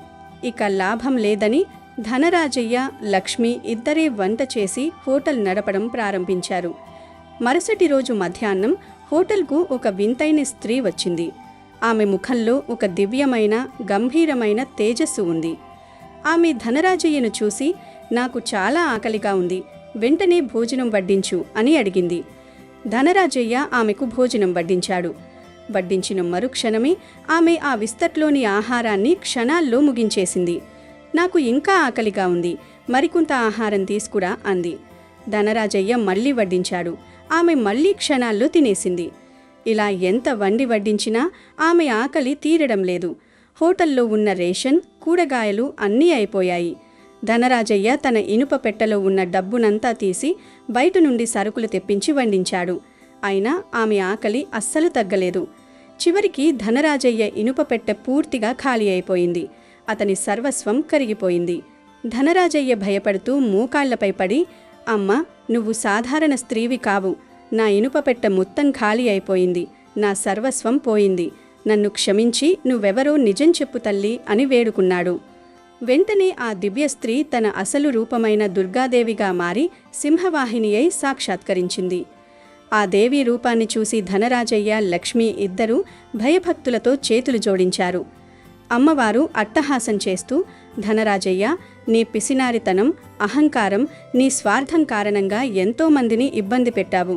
ఖరీదైన వస్తువులు కొన్నావు కానీ ఆకలితో ఉన్న పేదవాడిని ఆదుకోలేదు. ముఖ్యంగా నా పరమభక్తుడైన గోపాల్ను అన్యాయంగా హింసించావు. అతని శ్రమను దోచుకున్నావు. నీకు బుద్ధి చెప్పడానికే నేను ఇలా వచ్చాను అని సింహగర్జన చేసింది. ధనరాజయ్య తన తప్పులు తెలుసుకుని అమ్మవారి పాదాలపై పడి, తల్లి, నా కళ్ళు తెరపించావు. డబ్బు పిచ్చితో నేను చేసిన పాపాలను క్షమించు. ఇకపై ఏ రోజూ ఇలాంటి తప్పులు చెయ్యను. నాకొచ్చే లాభాల్లో పేదవారిని ఆదుకుంటాను అని రోదించాడు. ధనరాజయ్య నిజాయితీ గల పశ్చాత్తాపాన్ని చూసి దుర్గాదేవి శాంతించి అక్కడి నుండి మాయమైపోయింది. ఆ మరుసటి రోజే ధనరాజయ్య స్వయంగా గోపాల్ ఇంటికి వెళ్ళి తాను చేసిన తప్పుకు క్షమాపణలు చెప్పి అతనికి ఇవ్వాల్సిన పాత జీతంతో పాటు అతని తల్లి వైద్యానికి సరిపడా డబ్బును కూడా అందజేశాడు. అంతేకాకుండా గౌరవప్రదమైన జీతంతో గోపాల్ను తిరిగి తన హోటల్లో మేనేజర్గా నియమించుకున్నాడు. నాటి నుండి ధనరాజయ్య తన పిసినారితనాన్ని వదిలి అందరితో ప్రేమగా ఉంటూ మంచి జీవితాన్ని గడిపాడు. అలాగే ఈరోజు అమ్మవారు చేసిన చమత్కారాన్ని తెలిపే ఈ కథ వింటే చాలు, మీ దశ తిరిగిపోతుంది, కష్టాలన్నీ కూడా పోతాయి, కోటి జన్మల పుణ్యం వస్తుంది. అప్పట్లో గాజులు షాపుకి వెళ్ళి కొనుక్కునేవారు కాదు, గాజులు అమ్ముకునేవారు, ఊరికి వచ్చి తిరిగి అమ్మేవారు. అనగనగా వెంకటాపురం అనే ఊరిలో గాజుల వ్యాపారి ఉండేవాడు. అతని పేరు దుర్గాదాస్. ఈయన దుర్గామాత భక్తుడు. ఈయన రోజుకో ఊరు తిరుగుతూ స్త్రీలకు గాజులు వేసేవాడు. ఎల్లప్పుడూ కూడా ఆ దుర్గామాతనే స్మరిస్తూ ఉండేవాడు. ఇతను ప్రతి స్త్రీని దుర్గా అనే పిలిచేవాడు. ఎవరికి గాజులు వేసినా ఆమెను దుర్గా అనే పిలిచేవాడు. ప్రతి స్త్రీని దుర్గామాతగానే భావించేవాడు. దుర్గాదాస్ ఒకరోజు గాజుల పెట్టెను ఎత్తుకొని గోపాలపురం అనే గ్రామానికి నడుచుకుంటూ వెళ్తూ ఉండగా మార్గ మధ్యలో నిర్జన ప్రదేశంలో చెరువు పక్కన ఒక అమ్మాయి బిందె పట్టుకొని కనిపించింది. ఆమె ముత్తైదువు. చక్కగా ముక్కు పుడక, కాళ్లకు పసుపు, నుదుటిన పెద్ద బొట్టు పెట్టుకుని ఉంది. ఆ అమ్మాయి దుర్గాదాసును పిలిచి, నాకు గాజులు వేస్తావా అని అడిగింది. అప్పుడు దుర్గాదాస్ గాజుల పెట్టెను ఒక చెట్టు కింద దింపాడు. అప్పుడు ఆ అమ్మాయి ఎరుపు, పసుపు, ఆకుపచ్చ రంగుల గాజులను చేతి నిండా వేయించుకుంది. అప్పుడు ఆ అమ్మాయి దుర్గాదాసుతో, నేను మా అత్తవారి ఇంట్లో ఉన్నాను. నువ్వు గోపాలపురం వెళ్తూ ఉన్నావు కదా, శివాలయం పక్కన ఒక పెద్ద అరుగుల ఇల్లు ఉంటుంది. ఆ ఇల్లు మాదే. ఈ గాజులకు డబ్బులు మా నాన్నగారు ఇస్తారు. నువ్వు అక్కడ డబ్బులు తీసుకో అని చెప్పింది. మా నాన్నగారికి నా మీద కోపం ఉంది. మాకు అమ్మాయి లేదు అని అన్నా అంటాడు. అప్పుడు మా దేవుని గదిలో ఒక పాత కుంకుమ భరిణె ఉంది. అందులో ఒక కాసు ఉంది. అది తీసి ఇవ్వమన్నాను అని చెప్పు. దానికి మా నాన్న కుదరదంటాడు. అయినా గట్టిగా పట్టుకో. కాసు తీసుకోనిదే అస్సలు వదలకు అని ఆమె దుర్గాదాసుతో చెప్తుంది. అప్పుడు దుర్గాదాస్ సరే అని శివాలయం పక్కన ఉన్న ఎత్తరుగుల ఇంటికి వస్తాడు. ఆ ఇల్లు చూడడానికి పెద్దదే అయినా చాలా పేదరికంలో ఉంది.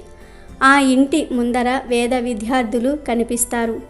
దుర్గాదాస్ ఇంటి యజమానిని పిలిచి, అయ్యా, చెరువు దగ్గర మీ అమ్మాయికి గాజులు వేశాను. మీ అమ్మాయి డబ్బులు మీ దగ్గర తీసుకోమని చెప్పింది. నాకు త్వరగా డబ్బు ఇప్పిస్తే వెళ్తాను. ఇంకా ఊరంతా తిరిగి గాజులు వెయ్యాలి అని అంటాడు. దానికి రామకృష్ణ పండితుడు ఆశ్చర్యపడి, నాకు అస్సలు ఆడ సంతానమే లేదు. నువ్వు తప్పుగా మా ఇంటికి వచ్చావు అని అంటాడు. అప్పుడు ఆ దుర్గాదాస్, శివాలయం పక్కన రామకృష్ణ పండితులు అంటే మీరే కదా అని అంటాడు. దానికి రామకృష్ణ పండితుడు, అవును నేనే అంటాడు. దానికి దుర్గాదాస్, అయ్యా, ఏవైనా గొడవలు ఉంటే మీరు చూసుకోవాలి. చాలా లక్షణమైన అమ్మాయిని కాదనుకుంటున్నారా? మీరు అలాగే అంటారని అమ్మాయి చెప్పింది కూడా.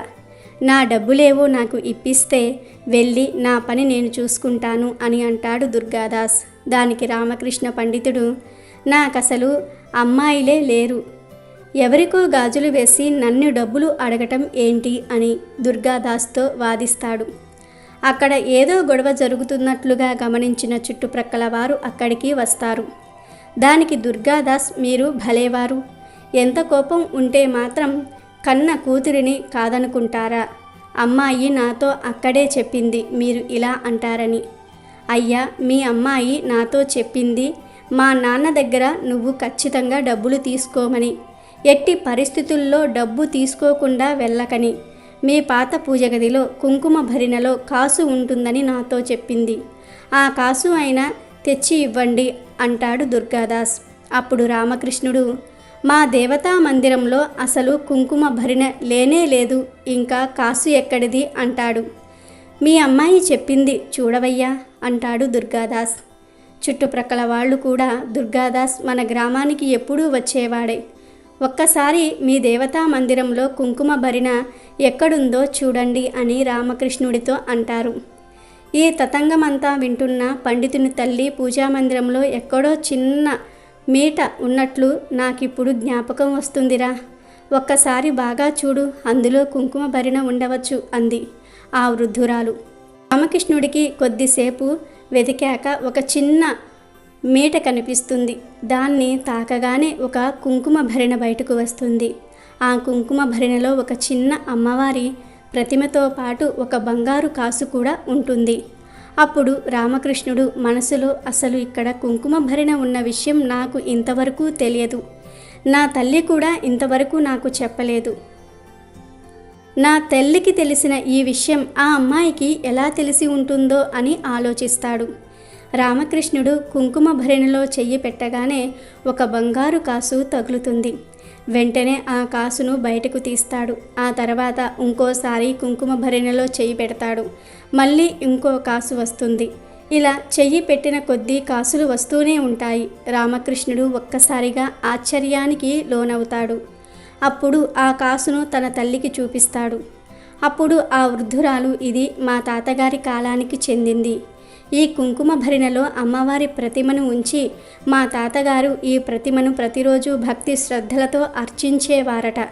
తర్వాతి కాలంలో ఈ అమ్మవారి ప్రతిమను పూజించటం మానివేశారు అని ఆ వృద్ధురాలు చెప్తుంది. అప్పుడు ఇంటివారు అందరూ కూడా ఆ పూజా మందిరం నుంచి కాసులు తీసుకొని బయటకు వచ్చి, దుర్గాదాస్, నువ్వు ఎవరిని చూశావో ఆ అమ్మాయిని మాకు చూపిస్తావా అని అడుగుతారు. బంగారు కాసులతో బయటకు వచ్చిన రామకృష్ణుడిని చూసి ఊరంతా ఆశ్చర్యపోతారు. అప్పుడు దుర్గాదాస్ ఊరు వాళ్లను మరియు రామకృష్ణుడి కుటుంబాన్ని చెరువు దగ్గరకు తీసుకుపోతాడు. ఇక్కడే ఆ అమ్మాయిని చూశాను అని చెప్తాడు. కానీ ఆ చెరువు పక్కన ఎవ్వరూ కూడా కనిపించరు. ఆ చెరువు చూడడానికి పద్మాలతో నిండిన సరోవరంలా కనిపిస్తుంది. అందరూ కొద్దిసేపు వెతికాక ఎవరో చెరువులోకి వెళ్ళినట్లు అడుగులు కనిపిస్తాయి. అడుగులు చెరువు నుండి బయటకు వచ్చినట్లు మాత్రం లేవు. అప్పుడు ఊరి వాళ్ళు దుర్గాదాస్తో, వాళ్లకు అసలు అమ్మాయిలే లేరు, అయినా నీటి కోసం ఇంత దూరం ఎవ్వరూ కూడా రారు అని అంటారు. అప్పుడు దుర్గాదాస్, అమ్మా దుర్గమ్మ, వీళ్ళకిప్పుడు ఆ అమ్మాయి కనబడితే తప్ప ఎవ్వరూ కూడా నా మాట నమ్మరు. ఊరు వాళ్ళ దృష్టిలో నేను అబద్ధాల వాణ్ణి అవుతాను అని బాధపడుతూ చెరువు వైపు దుర్గామాత అని గట్టిగా మొరపెట్టుకుంటే అప్పుడు చెరువులో నుంచి 2 చేతులు బయటకు వస్తాయి. 2 చేతులకు ఎరుపు, పసుపు, ఆకుపచ్చ రంగుల గాజులు కనిపిస్తాయి. దుర్గాదాస్ ఈ దృశ్యాన్ని, అద్భుతమైన ఈ సన్నివేశాన్ని చూసి స్పృహ తప్పి పడిపోతాడు.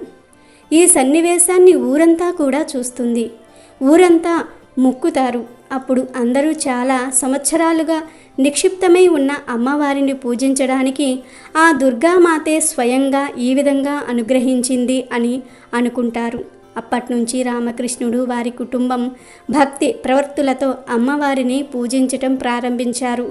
ఆ కుటుంబం ఆ అమ్మవారి అనుగ్రహంతో సుఖ సంతోషాలతో, సిరి సంపదలతో వర్ధిల్లింది. అమ్మవారు తనకు తాను పూజలు జరిపించుకోవడానికి ఇలా గాజులమ్మే అతనికి కనిపించిందని ఊరంతా భావించారు. గాజులమ్ముకునే వ్యాపారికే అమ్మవారు ఎందుకు కనిపించారంటే, ఆయన పెద్ద పెద్ద పూజలు, హోమాలు ఏమీ చేయలేదు, కానీ ఎప్పుడూ దుర్గామాతనే తలుచుకుంటూ ఉండేవాడు. ప్రతి స్త్రీని దుర్గాదేవిగానే భావించేవాడు. ప్రతి స్త్రీని దుర్గా అనే పిలిచేవాడు. దీనిని బట్టి అర్థమయ్యేది ఏమిటంటే, నిజమైన భక్తి కలిగిన వారికే అమ్మ సాక్షాత్కరిస్తుంది. ఈ శ్రావణ మంగళవారం రోజు త్రిమాతలలో ఎవరు గొప్పవారో తెలిపే ఈ పవిత్ర కథను వింటే చాలు, అష్టైశ్వర్యాలు సిద్ధిస్తాయి, పట్టిందల్లా బంగారమవుతుంది.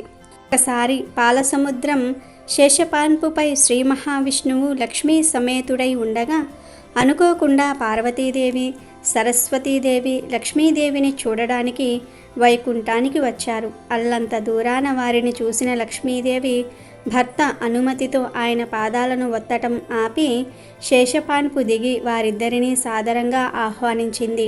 ముగ్గురు కలిసి సమీపంలోని ఓ ఉద్యానవనానికి వెళ్ళి ఓ చంద్రకాంత శిల మీద ఆసీనులై ఇష్టాగోష్ఠిగా మాట్లాడుకోసాగారు. వారలా మాట్లాడుకుంటూ ఉండగా దూరంగా నారదుడు వస్తూ ఉండటం కనిపించింది. నారదుడు కూడా వీరిని చూశాడు. ఇంకేం, కలహభోజనుడు, తనకు కావాల్సినంత కాలక్షేపం దొరికింది అనుకున్నాడు.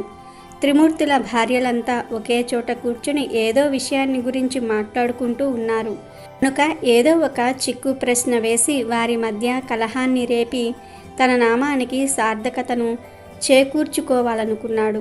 అదేవిధంగా జగన్మాతలు కూడా నారదుడిని చూసి, ఈ కలహభోజనుడు ఊరకనే రాడు, ఇతనికి తగిన బుద్ధి చెప్పాలి అని నిర్ణయించుకొని బ్రహ్మ మానసపుత్రుణ్ణి సగౌరవంగా ఆహ్వానించారు. ఈ సందర్భంగా నారదుడు ముగురమ్మలను చూసి నమస్కరించాడు. ముగురమ్మలు సైతం నారదుణ్ణి ఆశీర్వదించి విషయాలేంటని అడిగారు. ఇక సమయం దొరికింది కదా అని నారదుడు కలహాన్ని మొదలెట్టాడు. అమ్మ మాతలారా, త్రిమూర్తులకు భార్యలైన మీరు ముగ్గురు సకలలోక వాసులచే స్తుతింపబడుతూ ఉన్నారు. అంతవరకు బాగానే ఉంది, కానీ మీ ముగ్గురిలో ఎవరు గొప్ప అనే సందేహమే చాలామందిని వేధిస్తుందని చెప్తాడు. నారదుడు తన పనిని ప్రారంభించాడనుకున్న ముగురమ్మలు చిరునవ్వు నవ్వుకుని, నారద, నీ సందేహం ధర్మసమ్మతమే. నీవు భూలోకంలో మేము చెప్పిన చోటుకు వెళ్ళు. అక్కడున్న మా భక్తుల్ని పరీక్షించి మేము చెప్పిన మంత్రాన్ని వారికి ఉపదేశిస్తూ ఉండు. కొంతకాలం తర్వాత మాలో ఎవరు గొప్పో నీకే అర్థమవుతుందని చెప్పారు. నారదుడు కూడా సరే అన్నాడు. ముందు సరస్వతీదేవి నారదునితో, నారద, భూలోకంలో మహాబలిపురానికి వెళ్ళి అక్కడ ఉన్న ఓ గురుకులంలో సెల్వనాథుడనే విద్యార్థిని కలిసి సమయం సందర్భం చూసుకుని అతని చెవిలో ఓం శ్రీమాత్రే నమః అనే మంత్రాన్ని 3 సార్లు ఉచ్చరించి అతనికి మంత్రోపదేశం చేయమంటుంది. మంత్రోచ్చరణకు తర్వాత అక్కడ జరిగిన విషయాన్ని తమతో చెప్పమని సరస్వతీదేవి నారదుడికి చెప్పి భూలోకానికి పంపుతుంది. నారదుడు పండితుడి వేషంలో సెల్వనాథుడి బంధువుగా మహాబలిపురం వెళ్ళి సెల్వనాథుడి గురువును కలిశాడు.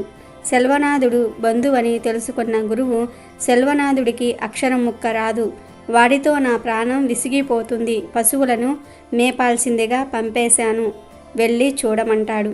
నారదుడు విషయం తెలుసుకుని బాలుడి దగ్గరకు వెళ్తాడు. ఆ బాలుడు చదువు రాదని తాను పడే కష్టాల్ని చెప్పి బోరుమన్నాడు. నారదుడు ఆ బాలుణ్ణి ఓదార్చి మంత్రోపదేశం చేస్తానని, ఆ తర్వాత ఏం జరుగుతుందో చూద్దామని చెప్తాడు. అలా సముద్రంలో స్నానం చేసి శుచియే వచ్చిన ఆ బాలుడికి ఓం శ్రీమాత్రే నమః అనే మంత్రాన్ని 108 సార్లు జపం చేయమని చెప్తాడు నారదుడు. ఆ మంత్రాన్ని 108 సార్లు పఠించిన తరువాత ఆ బాలుడు వేదాలను, శాస్త్రాలను సులభంగా అర్థం చేసుకోసాగాడు. అతనిలో వచ్చిన మార్పును చూశాక నారదుడు ముగురమ్మల దగ్గరకు వెళ్ళి ఈ విషయం చెప్పాడు. ఇక అప్పుడు పార్వతీదేవి తన వంతు ప్రారంభించింది. నారద, కావేరీ నది ఒడ్డున సమయపురం అనే ఒక ఊరుంది. అక్కడ పెరినాయకి అనే ఒక ఆవిడ ఇంటి గురించి అడుగు. అక్కడి పరిస్థితులను గమనించి సమయం సందర్భం చూసుకున్నప్పుడు నేను చెప్పే ఓం శ్రీమాత్రే నమః మంత్రాన్ని ఆవిడకు ఉపదేశించమంటుంది. ఇలా పెరినాయకి ఇంటికి వెళ్ళిన నారదుడు ఆమెకు సంతానం లేకపోవటంతో ఆత్మహత్యా ప్రయత్నానికి ప్రయత్నించడాన్ని నిరోధిస్తాడు. సంతానం లేకపోవటంతో ఆమె భర్తకు వేరొక వివాహం చేసి పెట్టేందుకు అంతా సిద్ధమవుతున్నట్లుగా గమనిస్తాడు. ఆమెకు కూడా ఓం శ్రీమాత్రే నమః మంత్రాన్ని నారదుడు ఉపదేశిస్తాడు. ఈ మంత్ర ప్రభావంతో ఓ శుభ సమయానికి పెరియనాయకి సంతానవతి అవుతుంది. ఈ విషయాన్ని వెంటనే నారదుడు ముగురమ్మలకు చేరవేశాడు. ఇక మూడోసారిగా లక్ష్మీదేవి నారదుణ్ణి గోదావరి ఒడ్డునున్న తాటాకుల ఇంట్లోని రాజశేఖరుడనే పేద దంపతుడిని కలవమంటుంది. ఓం శ్రీమాత్రే నమః అనే మంత్రాన్ని ఉపదేశించమంటుంది. అలాగే నారదుడు కూడా గోదావరికి వెళ్ళి దానం చేసే ఉత్తముడైన రాజశేఖరుణ్ణి కలుస్తాడు. రాజశేఖరుడు తన వద్ద ఉన్న బియ్యాన్ని మారువేషంలో వచ్చిన నారదుడికి ఇవ్వబోగా రాజశేఖరుని వద్దనున్న బియ్యం కుండ నిండుకుంటుంది. దీంతో ఆశ్చర్యపోయిన రాజశేఖరుడు ఇంతకు ముందు ఇలాంటి కార్యాలు జరగలేదంటూ ఇలా రాజశేఖరుడికి కూడా నారదుడు ఓం శ్రీమాత్రే నమః అనే మంత్రాన్ని ఉపదేశించి 108 సార్లు జపించమని చెప్తాడు. ఆ తరువాత ఆ పేద పండితుడు శ్రీమంతుడిగా మారిపోతాడు. ఈ అద్భుతాన్ని కల్లారా చూసిన నారదుడు అజ్ఞానానికి సిగ్గుపడుతూ ముగురమ్మలను దర్శించుకుంటాడు. అమ్మలారా, మిమ్మల్ని అర్థం చేసుకోకుండా ప్రశ్న అడిగాను, ఇప్పటికైనా ఈ మంత్రం ఎలా పుట్టిందని అడుగుతాడు. అప్పుడు నారదునితో లక్ష్మీదేవి ఇలా అంది, బ్రహ్మదేవపుత్ర, మా ముగ్గురు శక్తుల్లో ఎటువంటి తేడాలు ఉండవు. జగదాంబ ఆజ్ఞానుసారం నా వలన ఐశ్వర్యము, సంపదలు, పార్వతీదేవి వలన 5వతనము, సౌభాగ్యము, సరస్వతీదేవి వలన విద్యలు, కళలు ప్రాప్తిస్తూ ఉంటాయి. శ్రీలక్ష్మిలోని, శ్రీ సరస్వతిలోని, శ్రీ శక్తిలోని బీజాక్షరాలు జతచేసి ఓం శ్రీమాత్రే నమః అనే మంత్ర సృష్టి జరిగింది. ఈ మంత్రాన్ని జపించిన వారికి మా కటాక్షం కలుగుతుంది. అందువల్ల ఈ మంత్రాన్ని అర్హులైన మా భక్తులకు, భక్తురాళ్లకు ఉపదేశం చేయగలవు అని చెప్పింది. అదేవిధంగా ఈరోజు అమ్మవారిని నరకబోయిన ఒక వ్యక్తికి అమ్మవారు ఎందుకు ధనాన్ని ఇచ్చిందో తెలిపే ఈ పురాణ కథను వింటే చాలు సకల పాపాలు పోతాయి, అష్టైశ్వర్యాలు సిద్ధిస్తాయి, అమ్మవారి అనుగ్రహం కలుగుతుంది. ఒక అడవిలో కొంతమంది ఆటవికులు ఒక గుడి కట్టుకున్నారు. వారికి రాతి విగ్రహాలు దొరకవు గనుక ఒక చెక్క దుంగను విగ్రహంలాగా చేసి పసుపు కుంకుమలు అలిమి వస్త్రం కప్పి దానికే పూజలు చేసేవారు. అమ్మవారు కూడా వారి పూజకు ప్రసన్నమే కోరిన కోరికలను తీర్చేది. ఆ గుడికి ఒక పూజారిని మాట్లాడి నిత్యం పూజలు చేయించేవారు ఆటవికులు. ఆ పూజారి అక్కడికి 5 మైళ్ళ దూరం నుండి రోజు వచ్చి పూజలు చేసి వెళ్తూ ఉండేవాడు. ఒక్కనాడు కూడా విసుక్కోలేదు. ఇది ఇలా జరుగుతూ ఉండగా ఒకనాడు బోరున వర్షం కురిసింది. కుంభ ఋషిలా మారింది. ఆ రోజు ఆ గుడికి దగ్గరలోకి కట్టెలు కొట్టుకునేవాడు ఒకడు వచ్చాడు. వాడి పేరు రాములు. వర్షం కురుస్తూ ఉండటం వలన రాములు నిలవడానికి నీడలేక చుట్టూ వెతికితే దగ్గరలో ఈ గుడి కనపడింది. వెంటనే గుడిలోనికి వెళ్ళాడు రాములు. ఎదురుగా చూస్తే పెద్ద దుంగ కనబడింది. వెంటనే రాములు ఆహా, వర్షం వచ్చి చెట్లన్నీ తడిసిపోయాయి. ఈరోజు కడుపుకు తిప్పలే అనుకుంటున్న తరుణంలో ఎదురుగా ఇంత పెద్ద దుంగ దొరకటం అదృష్టం అనుకుని ఆటవికులు పూజించే ఆ దుంగను కొట్టబోయాడు. వెంటనే ఒరేయ్ రాములు, నన్ను కొట్టకు అంది అందులో ఉన్న అమ్మ. రాములు దేవుడు దయ్యం అంటే ఏమిటో తెలియని విషాదకుడు కనుక అక్కడ మాట్లాడేది అమ్మవారు అని తెలియని అజ్ఞానంతో ఎవడ్రా దుంగ వెనుక దాక్కుని మాట్లాడుతుంది, రండి బయటకు అన్నాడు. అప్పుడు ఆ దొంగ నుండి అమ్మవారు బయటకు వచ్చి నేను అమ్మను, నన్ను కొట్టకు అని రాములతో అంది. దానికి రాములు అయితే నిన్ను కొట్టకపోతే నా కడుపు సంగతి ఏమిటి అని ప్రశ్నించాడు. అప్పుడు అమ్మవారు రాములు, ఇదిగో నీకు 100 బంగారు నాణేలు ఇస్తున్నాను, వీటితో బ్రతుకు అని ఒక మూట అక్కడ పడేసి మాయమైపోయింది. ఆ మూటలో ఉన్న బంగారు నాణేలు చూసేసరికి చేతిలో ఉన్న గొడ్డలి అక్కడ పడేసి మూట తీసుకుని వేగంగా అక్కడి నుండి వెళ్ళిపోయాడు రాములు. అయితే పూజారి కూడా అప్పుడే అక్కడికి వచ్చి ఇదంతా చూశాడు. ఇదంతా చూశాక పూజారికి ఒక సందేహం వచ్చింది. ఏమిటి, అమ్మవారు రోజు నేను అంత దూరం నుండి వచ్చి పూజలు చేస్తూ ఉంటే నాకు మాత్రం ఏమీ ఇవ్వదా? గొడ్డలితో కొట్టబోయే ఆ బోయవాడిని కరుణించిందా అని అనుకున్నాడు. నేను కూడా ఆ బోయవాడిలాగా అమ్మవారిని నరకబోతే నాకు కూడా అమ్మవారు ధనం ఇస్తుందేమో అని అనుకున్నాడు. వెంటనే పూజారి ఆ గొడ్డలితో అమ్మవారిని నరకబోయాడు. కానీ గొడ్డలి ఎత్తాడో లేదో పూజారి కళ్ళు పోయాయి, చూపు పోయింది. అప్పుడు పూజారి, అమ్మా, ఎంత అపచారం చేశాను తల్లి, నన్ను క్షమించు అనగానే అమ్మవారు ప్రత్యక్షమై ఆ బోయవాడు అజ్ఞాని, దేవుడంటే ఏమిటో తెలియదు, నన్ను చూసి ఒట్టి కట్టె ముక్క అనుకుని కొట్టబోయాడు. నువ్వు జ్ఞానివి, నిత్యం నన్ను పూజిస్తున్నావు, అజ్ఞాని నరకబోగా నికరించాను అని నువ్వు కూడా అదే పని చేయబోయావు. ఏమీ తెలియని అజ్ఞాని చేసిన పని అన్నీ తెలిసిన నీవు చేస్తే ఎలా? పైపెచ్చు దేవతగా కొలిచే నన్నే నువ్వు నరకబోయావు. అందుకే కళ్ళు మాత్రమే తీసేశాను.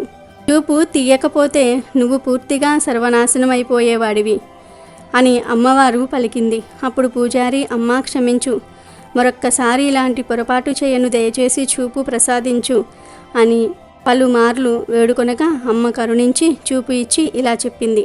నాయన, నేను రాములకి సంపద ఇచ్చానని నువ్వు పొరపాటు పడుతున్నావు. కారణంగా వచ్చే సంపాదన ఉపయోగపడదు. అక్కడ ఏం జరుగుతుందో నీకు తెలియదు. వెళ్ళి అక్కడ ఏం జరుగుతుందో చూడు అనగానే ఆ బోయవాడిని అనుసరిస్తూ వెనుక్కే వెళ్ళాడు పూజారి. బోయవాడు తన ఇంటికి చేరుకుని భార్యను పిలిచి జరిగింది చెప్పి ఇదిగో 100 బంగారు నాణేలు అని చూపించగానే భార్యకు బంగారం మీద ఆశ పుట్టి నాకు వడ్డానం చేయించు, ఉంగరం చేయించు, బొంగరం చేయించు అని భర్తను అడిగింది.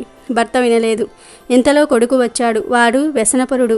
రోజంతా పూర్తిగా తాగుతూనే ఉంటాడు. అప్పటికే బాగా త్రాగి ఉన్నాడు. ఆ బంగారు నాణేలు చూసి నాన్న అవి నాకు ఇవ్వు, నేను జూదమాడాలి, బాగా త్రాగాలి, ఆ ధనం ఇలా ఇవ్వు అన్నాడు. రాములు భార్యని కొడుకును బయటకు గెంటి లోపల ఉన్న బీరువాలో ధనాన్ని దాచాడు. ఇంతలో భార్య లోపలికి వచ్చింది. ఇద్దరికీ వాదోపవాదాలు బాగా జరుగుతున్నాయి. ఇంతలో కొడుకు ఒక గొడ్డలి తీసుకుని వచ్చి తల్లిదండ్రులను ఇద్దరినీ కూడా నరికివేసి ఆ బంగారు నాణాలు తీసుకుని వెళ్ళిపోయాడు. అకారణంగా వచ్చిన సంపద అకారణంగానే పోయింది. ఆ సంపదతో పాటు ప్రాణాలు కూడా పోయాయి. అది చూసి చలించిపోయిన పూజారి వెంటనే గుడికి వెళ్ళి అమ్మవారి పాదాలపై పడి క్షమాపణలు కోరుకున్నాడు. కనుక మనకు ఏది కావాలో మనకు తెలియదు. మనల్ని సృష్టించిన పరమాత్మకు మనకు ఎప్పుడు ఏది ఇవ్వాలో తెలుసు. పరమాత్మను కొలిచేటప్పుడు కష్టం రావచ్చు, కానీ నువ్వు చేసిన పూజా ఫలితం వచ్చే వరకు వేచి ఉండాల్సిందే. ఏదో ఒకరోజు ఫలం వచ్చి తీరుతుంది, ఫలితం రాకుండా మాత్రం ఉండదు. దైవానికి ఎవరి మీద పక్షపాతం ఉండదు. చేసే ప్రతి పనికి ఫలితాన్ని ఇస్తాడు. కాబట్టి ఈరోజు రాత్రి 12 లోపు ఈ కథలు వింటే చాలు, ఈ వీడియో చూస్తే చాలు. గౌరీదేవి అనుగ్రహంతో మీరు కోరినంత ఐశ్వర్యం వస్తుంది. సుమంగళి స్త్రీలకి వైధవ్యం అనేది రాదు. మాంగళ్య బలం పెరుగుతుంది. పాపాలన్నీ పోతాయి. మహాపుణ్యం వస్తుంది. అపమృత్యు దోషాలు దరిచేరవు. మీరు పట్టిందల్లా బంగారంలాగా మారిపోతుంది. ఇక మీకు అన్నీ శుభాలే జరుగుతాయి. అమెజాన్లో బెస్ట్ డిస్కౌంట్స్ కోసం వీడియో డిస్క్రిప్షన్లో లింకు ఉంది, చూడండి. అలాగే మా టెలిగ్రామ్ ఛానల్ సబ్స్క్రైబ్ చేసుకోండి.